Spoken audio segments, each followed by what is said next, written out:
Ok, bonjour tout le monde. Voilà, maintenant nous allons rencontrer Gloria Garcia Fernandez, une femme, une battante. Elle est échevine de la jeunesse, cohésion sociale, culture. C'est beaucoup de choses, hein, c'est beaucoup de choses. Nous allons la rencontrer tout de suite.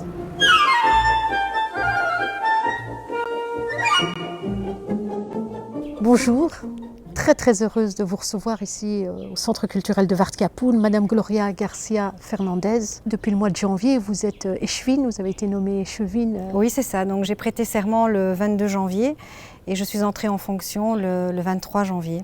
Au niveau professionnel et même privé, comment vous vivez le confinement? J'ai la chance d'avoir mon papa et ma maman.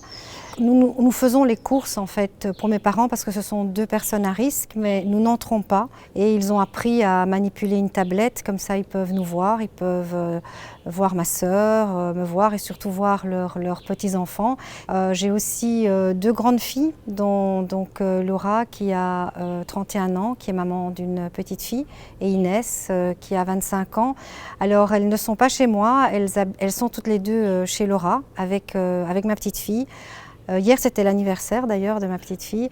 Alors on s'est vu par tablette interposée. Donc c'est vrai que j'ai envie de la serrer dans mes bras, j'ai envie de serrer mes filles dans les bras. Mais voilà, je ne le fais pas parce que je ne veux pas mettre la vie de mes filles, ni la vie de qui que ce soit d'ailleurs, en danger. Donc voilà, je ne les vois pas pour le moment, mais on reste évidemment en contact. Alors je propose justement qu'on rentre directement. Alors Allo Corona d'aujourd'hui s'intitule Allo Corona 1080, donc comment va notre commune, ça vous allez le dire au niveau un peu plus large, culturel, cohésion sociale et jeunesse. Je propose qu'on donne justement la parole à deux jeunes. Ok, écoutons-les.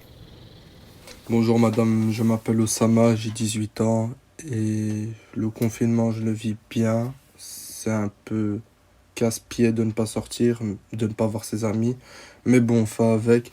Alors ma question serait tout simplement de vous demander, je suis en 6e professionnel mécanique, donc en dernière année, et j'ai une UA à passer, j'ai des stages à passer, j'étais en pleine période de stage quand on nous a demandé d'aller se confiner, et je suis obligé de passer 3 semaines de stage, plus une UA pour passer mon année. Comment cela va se passer? Est-ce que je vais rater mon année? Est-ce qu'il y aura cours pendant les vacances d'été? Je sais pas, je suis perdu. Merci bien, au revoir. Je suis perdu, dit-il. Oui, alors il est évidemment pas question qu'un jeune soit pénalisé parce qu'il n'a pas pu faire son stage suite aux mesures de confinement. J'ai contacté un responsable ce matin à la communauté française qui m'a dit qu'effectivement le jeune en question, s'il est en 6e, il ne va pas rater son année, mais que ce qui va surtout être déterminant, c'est son cursus scolaire. Donc comment il s'est comporté toute l'année, je veux dire, quels auront été ses résultats. Et des mesures alternatives seront proposées à l'ensemble des jeunes qui ne peuvent pas, à cause des mesures de confinement, suivre des stages. Mais en tous les cas, le fait de ne pas avoir pu aller en stage, en aucun cas ne pourra être un critère déterminant d'exclusion ou un critère qui ferait que ce jeune raterait son année. Et au niveau néerlandophone, la réponse est tout aussi claire. Ils sont déjà beaucoup plus avancés, je dirais, dans les mesures de proposition alternatives. Mais donc, très clairement, je peux rassurer ce jeune, il ne sera pas pénalisé. Et s'il devait avoir des soucis, je laisserai à Malika mon adresse mail ainsi que mon numéro de portable et il pourra contacter mes services et bien sûr sa demande sera suivie. Ok, nous allons passer à la deuxième réaction de Mustapha. Hallo, mijn naam is Mustafa en ik werk in het Waard-Kapoen aan muzikale projecten met jonge kunstenaars. Mijn vraag gaat over de situatie van deze kunstenaars. Inderdaad, met de geannuleerde evenementen en concerten sinds maart en tot ik niet weet wanneer, geen muziekfestival, geen fête de la muziek, heeft de crisis al een groot impact op het dagelijks leven van deze categorie die al verzwakt is op de basis.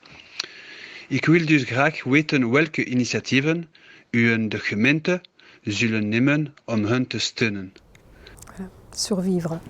Oui, en tant que réponse concrète, ce que je peux vous dire, en tout cas pour la culture néerlandophone dont je suis en charge, il y a toute une série d'activités qui ont dû être annulées. la fête de la musique, la fête de la communauté flamande, pour ne citer que ces deux-là.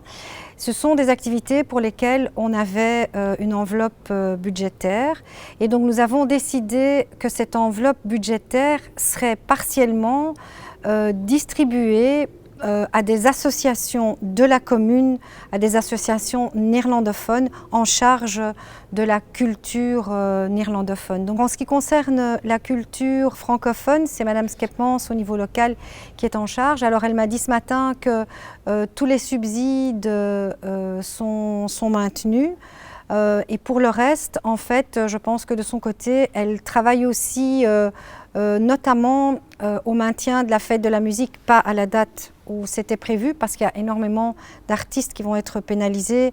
C'est une question qui m'émeut beaucoup parce que je viens du secteur social et culturel et je sais combien c'est difficile et combien ce sera encore difficile pour ces artistes de continuer à travailler. Donc moi, je ne peux que vous inviter à prendre contact avec Malika Sassi qui relayera les questions et je les relayerai à mon niveau local et au niveau régional par le biais de Madame Zamouri.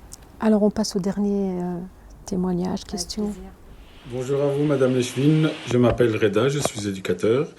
Et ma question est la suivante. Quelle a été votre collaboration avec l'ensemble des éducateurs et travailleurs sociaux dans le cadre du confinement? Merci. Bien, c'est une collaboration quotidienne. Il y a énormément de choses qui ont été faites sur le terrain par des travailleurs sociaux. Je vais un petit peu parler de la bibliothèque. On a mis sur place un système de take-away. Parce qu'il faut savoir que la bibliothèque néerlandophone située rue des Jardiniers est très très fréquentée, qu'il y a énormément de jeunes et de mamans qui la fréquentent. Donc ces mamans, ces jeunes peuvent faire leurs commandes par Internet et une fois par semaine, ils viennent chercher les livres ou des jeux ou tout le matériel qui peut être mis à leur disposition. Bien sûr, toutes les mesures sanitaires ont été respectées, sont toujours respectées. Et lorsque le matériel nous revient, on a une boîte qui se trouve à l'extérieur de la bibliothèque où on peut déposer les livres, notamment. Donc quand ce matériel revient, il est mis en quarantaine dans une pièce qui a été prévue à cet effet. Et il n'est bien sûr pas utilisé, il ne peut pas être utilisé directement. Et après la période de quarantaine, il peut à nouveau être mis à disposition. Alors j'ai particulièrement été touchée par les vagues de solidarité, pas uniquement des éducateurs ou des travailleurs sociaux sur Molenbeek, c'est une vague de solidarité, je pense, sans précédent. Alors des travailleurs sociaux un petit peu partout sur Molenbeek, enfin en tout cas dans certains points, s'occupent de coordonner la distribution de colis. Donc des colis vont pouvoir être distribués. Certains travailleurs mettent même leur propre véhicule à disposition. Le véhicule est bien sûr désinfecté après chaque tournée. Nous veillons à ce que les travailleurs respectent bien les consignes sanitaires, ça c'est fondamental. Il y a aussi des partenariats qui ont été créés entre, par exemple, Molenbeek qui a fait un appel aux dons et qui a énormément reçu des promesses de dons. Donc en partenariat avec la SBL Move, on a essayé d'aider parce qu'ils avaient les promesses de dons mais pas la logistique, alors que nous on avait la logistique. Donc la SBL a mis des camionnettes à disposition, des travailleurs à disposition pour aller sur les autres communes, chercher les ordinateurs, faire ce qu'il fallait en termes de désinfection et les déposer à Molenbeek pour pouvoir les aider parce que c'est un gros problème sur Molenbeek. Les ordinateurs, le manque d'ordinateurs est un problème énorme sur la commune. Alors c'est vrai qu'il y a des cours en ligne, mais il faut savoir que vous le savez aussi bien que moi, dans beaucoup de familles, il y a parfois un ordinateur pour 4-5 enfants.